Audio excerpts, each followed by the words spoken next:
Listen, I'm easy to find. And listen, they can kiss my ass if they don't like it. What's going on, YouTube? It's Nathan back with another video presentation. Welcome to episode 6 of the podcast. We're talking about the Orioles and the Nationals. In this episode, we're just going to do just a quick check on them. We're 16 games now into the regular season. So far, so good. There's some negatives and there's some positives. The Orioles right now, they're 6-10, and the Nationals, they are 6-12. They are last place, respectively, in their divisions. And the Orioles actually just won 2 out of 3 games against the Angels. And painfully, the Nationals got swept by the New York Giants, the San Francisco Giants. I apologize. We're going to start with the Nationals. I wanted to talk about the Nationals because a couple of things I've noticed. They're dealing with a lot of injuries in terms of pitching. Hunter Harvey's out. Sean Doolittle's out. There's a couple other guys I can't think is out, so that's also on the injured reserve list currently. They got swept by the Giants today. Final score was 12-13. They now lost 5 straight, and they're going to have a home opener Tuesday against the D-backs, the Arizona Diamondbacks. I do know Fox, the third baseman. He puked, and he left. I forgot which inning it was. Markel Franco moved over to third because that's the position he normally plays. He was with the Baltimore Orioles last year. And Josh Bell, he's also dealing with some hamstring. I think it's his right hamstring he's dealing with. Now, what's weird to me is that Coach Dave Martinez said he was already Fox. I can't think of his first name, but I think it's Lucius Fox. He was dealing with a stomach virus. First, I'll give him credit. He went out there and tried to play through it, but I'm of the mindset. He said that he had plenty of fluids. He felt well enough to play. But one thing I've learned, is don't push yourself. And I feel like he should not have been playing. Now they were down 3 men. He already had a 3-man. He was already coming into this series with a 3-man bench. So you had to put Riley Adams out there at first, who this was his this is his first year, okay, and then on top of that, because the other guys, they're not ready yet. I think it's Bogar and somebody else that need more work. But all he had left was Josh Bell and then Victor Robles left. Now, because of the now new CBA, everybody wanted a universal DH, and that puts a damper on things. Now, when you look at the injuries, you got to look at the bullpen, okay? The Nationals, pitching-wise, have not been well, okay? They've 17 innings in 3 games. Joan Adon, he gave up 5 in 4 innings. Jock Peterson hit off the home run after, I believe that I guess right after the Fox puked on the floor on the ground. I think Jock Peterson had 2 home runs. Then the Giants also, they scored 6 times in the 9th inning. I think they had Sam Clay, Steve Cheesiak, and Paulo Espino. Like, they had to use 7 guys. That and he's used now. Coach Martinez is now he's now used 12 guys out there in over 3 games. Patrick Murphy, who got designated for an assignment Saturday, if I remember correctly, and then Josh Rogers, former Oriole, he had 2 out Sunday. Like at the concern for me with the Nationals, and this is what happens when you're in rebuilding mode, because now you're trying to figure out you don't want to overuse your bullpen, but at the same time, your starting 5, they're not touching 5 innings, 6 at best. Ladies and gentlemen, you want your starting pitcher to at least get you 6 innings a game. If you can't get out the 4th or 5th inning, it's going to be a long day for your bullpen. Now, I got to give the guys this whole series that have been out there. They've played, they've done their thing. Now, the Nationals offense, they got to step it up a little bit. I'm very disappointed how it started off so far. Like, when I looked at the lineup going into Sunday, Cesar Hernandez led off, which was good. Lane Thomas, who has been, I think he batted 7th. It was 1 for 4. So I mean, the lineup was okay, but the biggest thing is these guys, they have got to really, the starters. Now they're going to play Miami.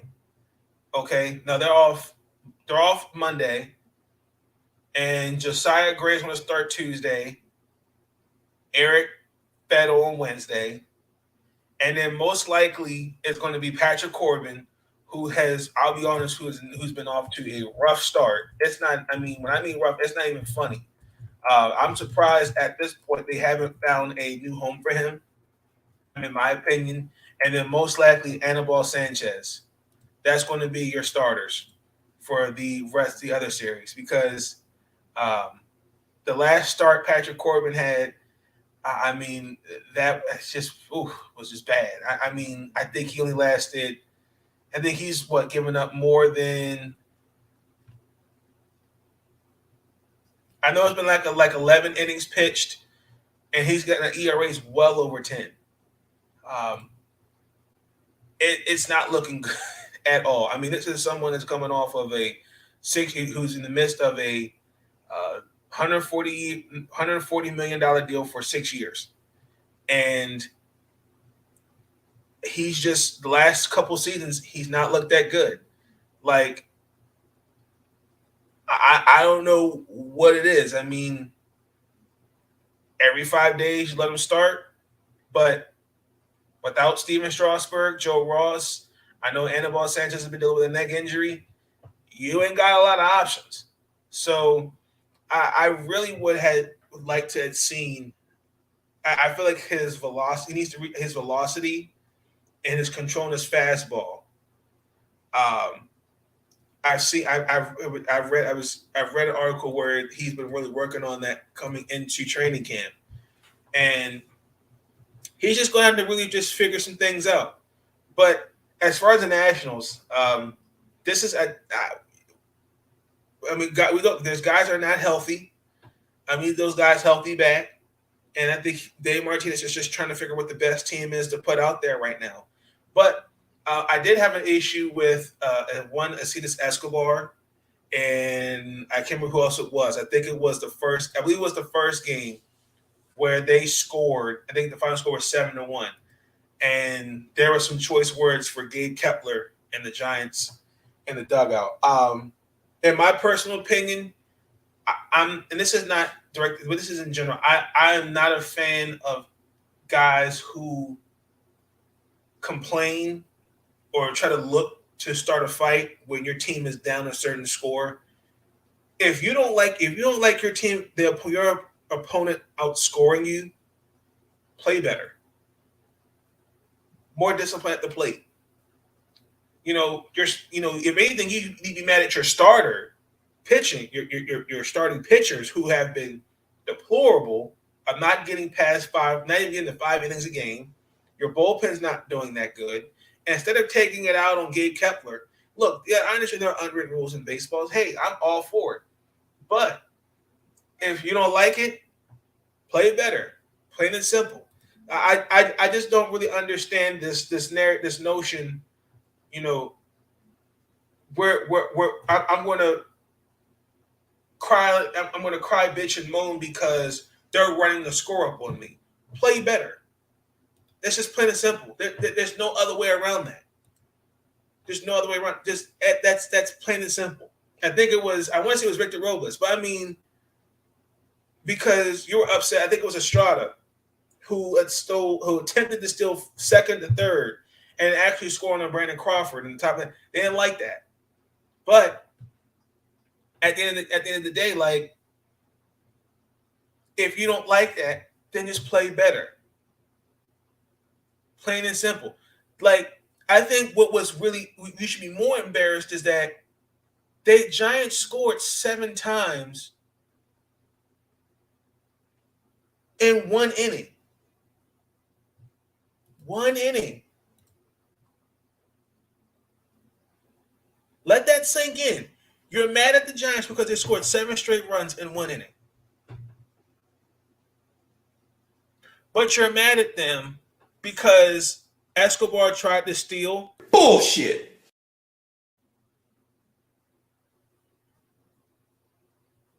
Skip. Good Lord. Thank the good Lord I am on FCC Airwaves. I thank the good Lord. Look, plain and simple.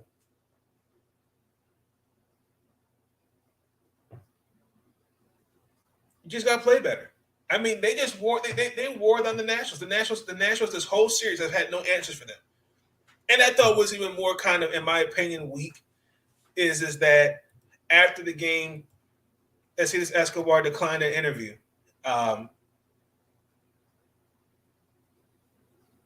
But I'm just one of those.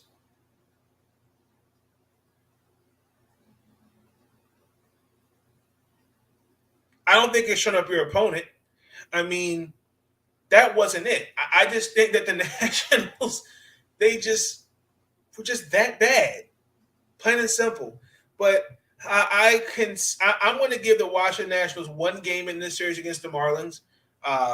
Then that's it. I believe that they will lose 2, and then they got to go to San Francisco, and that's going to end. And that's how we're going to end the month of April.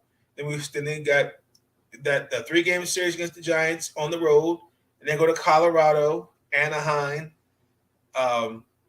Yeah, I mean, really the biggest thing is the injuries and just figuring out this bullpen. Once we get guys back healthy, I think it'd be better. But until then, right now, I mean, it's just figuring out what's the best to fit out there. Let's talk about the Orioles. The Orioles are 6-10. They finished a series off against Anaheim. They're 2-3, won 2 out of 3 games against the Angels. I was really surprised. Their final score today was 7-6. Hey, I can't get mad at that. Now, I definitely am not of the mindset. I don't know where this narrative that the Orioles are trying to rebuild by not spending money. I disagree with that. First and foremost, I want to say this for the record. I do think that at some point the Orioles do have to start competing. I've been on the record for that, and I stand by that. I give Front office, I give all them credit for what they've done, for what they've been doing. They've rebuilt this team from the ground up. But at some point, tanking for the number 1 overall pick, it ain't going to fly no more. We got arguably the best farm system in baseball. Adley Rutschman is going to be a great player. Grayson Rodriguez, DL Hall. These boys are going to be up here in another year in about a few months or so, depending. But the question is when. I don't know where this narrative came. I don't know where this narrative's come from that we can compete without spending money. Ladies and gentlemen, that doesn't work. You have to spend money. Unfortunately, and this is where, again, where you find yourself in a situation, okay, where you have ownership that has kind of put your team in a sticky situation where you want to compete, but at the same time, you really can't compete. Now,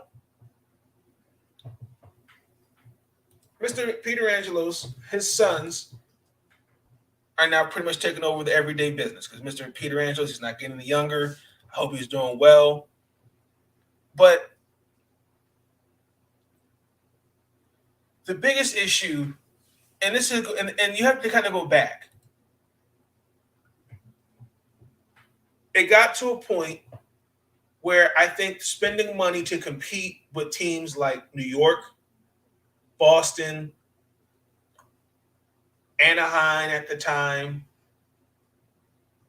the big market teams, it's hard to compete with. It's hard to keep up with teams like that. But I think it's another when you don't try to go out there and actually get some talent. I'll never forget one year, Peter Angelos was like, "This is the year. We're going to get this way." This man tried to get Paul Konerko. That failed. He wanted an everyday first baseman, a DH, and a number 1 starting pitcher. He got Ramon Hernandez, who's an all-star. He tried to go after Paul Bird. That failed. He let B.J. Ryan become the highest paid closer at the time to go to Toronto. He tried to get Kevin Millwood. Did that. I mean, he even tried to get Johnny Damon. Like,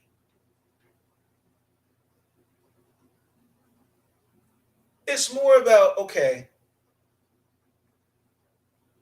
you have to me, it's seeing what I can build around the guys like Cedric Mullins, Anthony Santander, Ryan Mountcastle, because you do need, at least in my personal opinion, you do need at least 1 or 2 good free agents to help your team compete for a championship.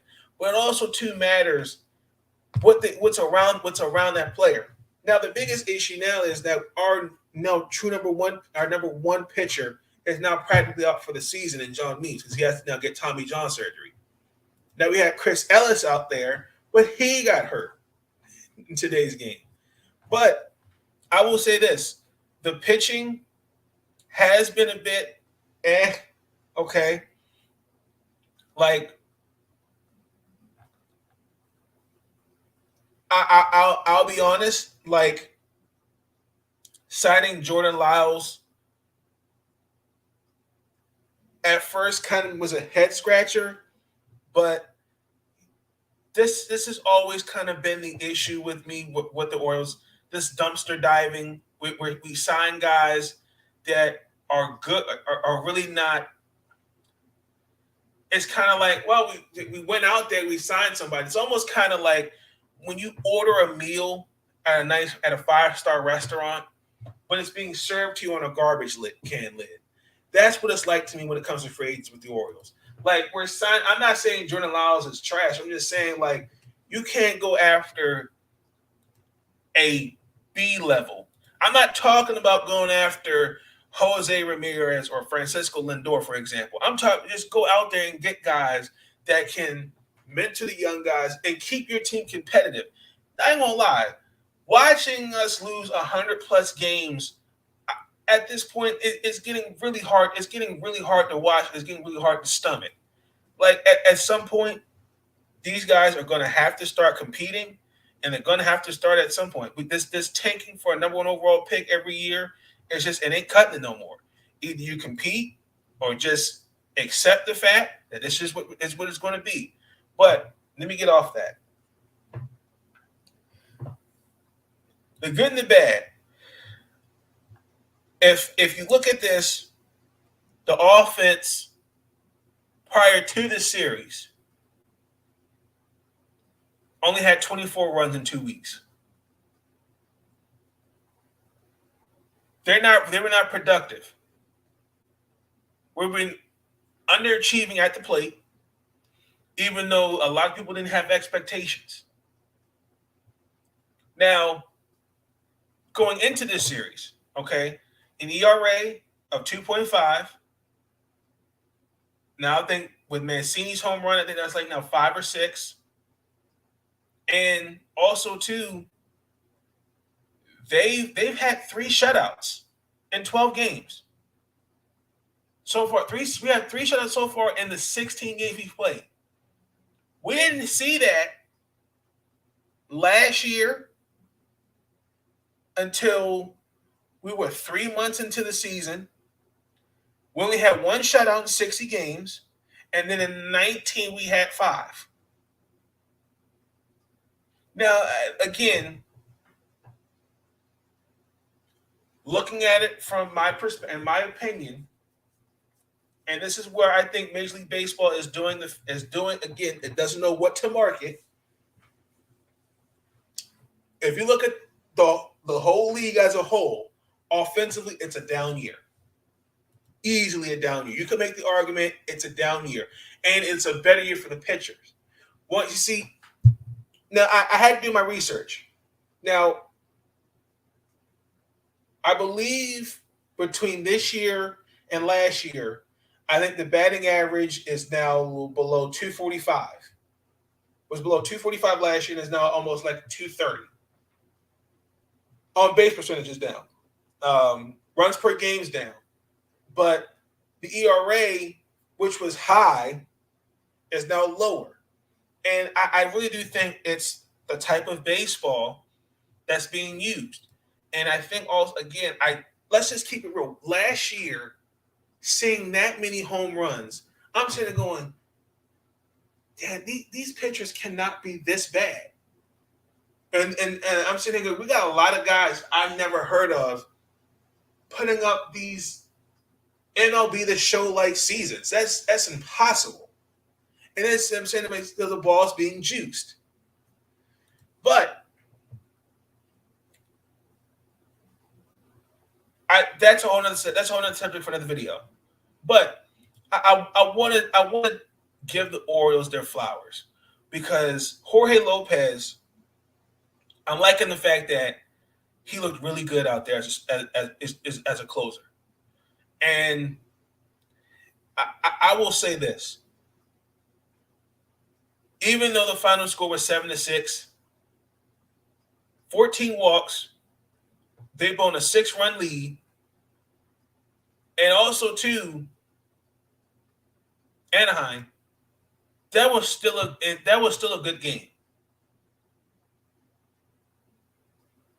But at some point,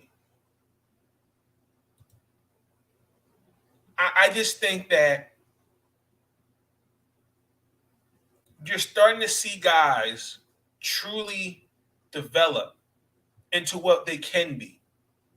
Now, it's just, I'm going to give this is what I'm going to expect. They got to just go out there. They just have to pitch and be consistent. This year, with the offense, they preached plate discipline and patience. I mean, same thing. They've preached that. I believe there needs to be some patience. There needs to be patience on Cedric Mullins. Ladies and gentlemen, we're almost 20 games into the season. Let's see what they're looking like 50 games into the season. Trey Mancini had his first home run. The offense is starting to click. The pitching, I think, in 16 games, it's a small serving, but let's see let's see what they look like in May. Let's see what they look like in June.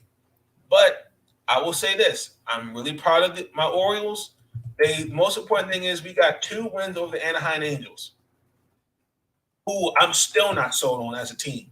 I think listen. You can throw all the money you want at guys, all you want to, but it means absolutely nothing to me if you don't have a legit team to compete with. I love Mike Trout, and I'm a fan of Shohei Ohtani, but those two cannot can't. It's for me. This whole being a bus driver and bus rider, the others. It's all about what you're putting out there. It's different for every sport. For 162 games, you have to damn near play well and be consistent. The Angels have a decent team. They have a good team, but they're not World Series contenders. Biggest thing is, can Mike Trout stay healthy? Shohei Ohtani, as a two-way player, you can't put all the expectations on his back like that. At some point, you need others. Brandon Marsh, Jared Walsh, the pitching. You invested $21 million in Noah Syndergaard. This giving pitchers overpaying, giving these guys 1-year deals is not going to help you win. It's just not. And easily, in my personal opinion, I see the Angels winning 85 games. That's what I see. But with the Orioles, they have, I believe, let me just see who they play next. It's going to be, I'm looking at the schedule. Come on. They've got I'm sorry, not Oakland. They have an off day, and we got to go to New York, and then we're in Boston, home. So, I mean, the last time we got 2 out of 3 against New York, and we're going up. We're going to the Bronx. I believe the Orioles can win. I'll say they'll win 2 games out of that series. I will. But really quick, Mancini, Ryan Mountcastle leads the team in batting average. Cedric Mullins leads the team in runs, home runs, RBIs, and Jorge Mateo leads the team in stolen bases. And we've got Jorge Lopez. He has 4 saves. And Mr. Bruce Zimmerman, Maryland's finest, baby, 16 strikeouts, leads the team. And we got 6 guys with all 8 win apiece. With the Nationals, oh my gosh, this is going to be hilarious. Josh Bell leads the team with a .345 batting average. Ron Soto leads the team in runs with 11. He also leads the team in home runs. Josh Bell leads the team in RBIs. And Acides Escobar and Lane Thomas lead the team with 1 stolen base apiece. Josiah Gray leads the team in 2 wins. Tanner Rainey leads the team with 3 saves. Yohan Adon actually leads the team in ERA with 6.9. And Josiah Gray leads the team with 18 Ks, and Yohan Adon leads the team in a whip of 1.66. Ooh. That's bad. And as of today, in the NL East, the New York Mets are 12-5, and the Miami Marlins are 7-8. The Braves are 7-10. The Phillies 6-10. In the NL Central, the St. Louis Cardinals. The St. Louis Cardinals 9-5. Milwaukee Brewers 10-6. The Pittsburgh Pirates 500, 8-8. Chicago Cubs 7-9, and those Cincinnati Reds 3-13. In the NL West, the Los Angeles Dodgers 11-4, San Francisco Giants 10-11-5, the Colorado Rockies 10-5, the Padres 10-7, and those D-backs are 6-10. Wow. Interesting to see the first 15, 16 games of the season. That's surprising with the Rockies. That truly is. And let's go over to the American League really quick. The New York Yankees and the Toronto Blue Jays are tied for first place in the AL East at 10-6 apiece. The Rays 9-7. Those Boston Red Sox 7-9, and us were 6-10 in the AL Central. The Minnesota Twins are in first place at 8-8. Then the Cleveland Guardians 7-8. The Chicago White Sox and the Detroit Tigers. Congratulations to Miguel Cabrera as he got his 3,000th hit. The White Sox and the Tigers are 6-9 apiece, and finishing at the bottom of the AL Central, the Kansas City Royals are 5-9. In the AL West, the Seattle Mariners 10-6. The Los Angeles Angels of Anaheim 9-7. Those Oakland Athletics 9-8. The Houston Astros 7-8. And to finish off the bottom of the AL West, those Texas Rangers 5-10. And shout out to Nolan Ryan, because there's a documentary I want to see that of him that's coming out soon. So shout out to Nolan Ryan on that. So that's pretty much it. Y'all let me know how y'all teams are doing so far, expectations. Where do you see your team at finishing of the season? But again, we're only almost 20 games to the season. I'm not going to push the panic button. It's almost down to 1/4 of the season. There's still many months of baseball to play, and anything can change. But this is, in my personal opinion, the way it's looking, the year of the pitcher. So, ladies and gentlemen, do expect, I'm going to say, a minimum of 15 no-hitters. Guaranteed. With that being said, I'm out. Y'all have a good night. Stay out. Listen, I'm easy to find. And listen, they can kiss my ass if they don't like it.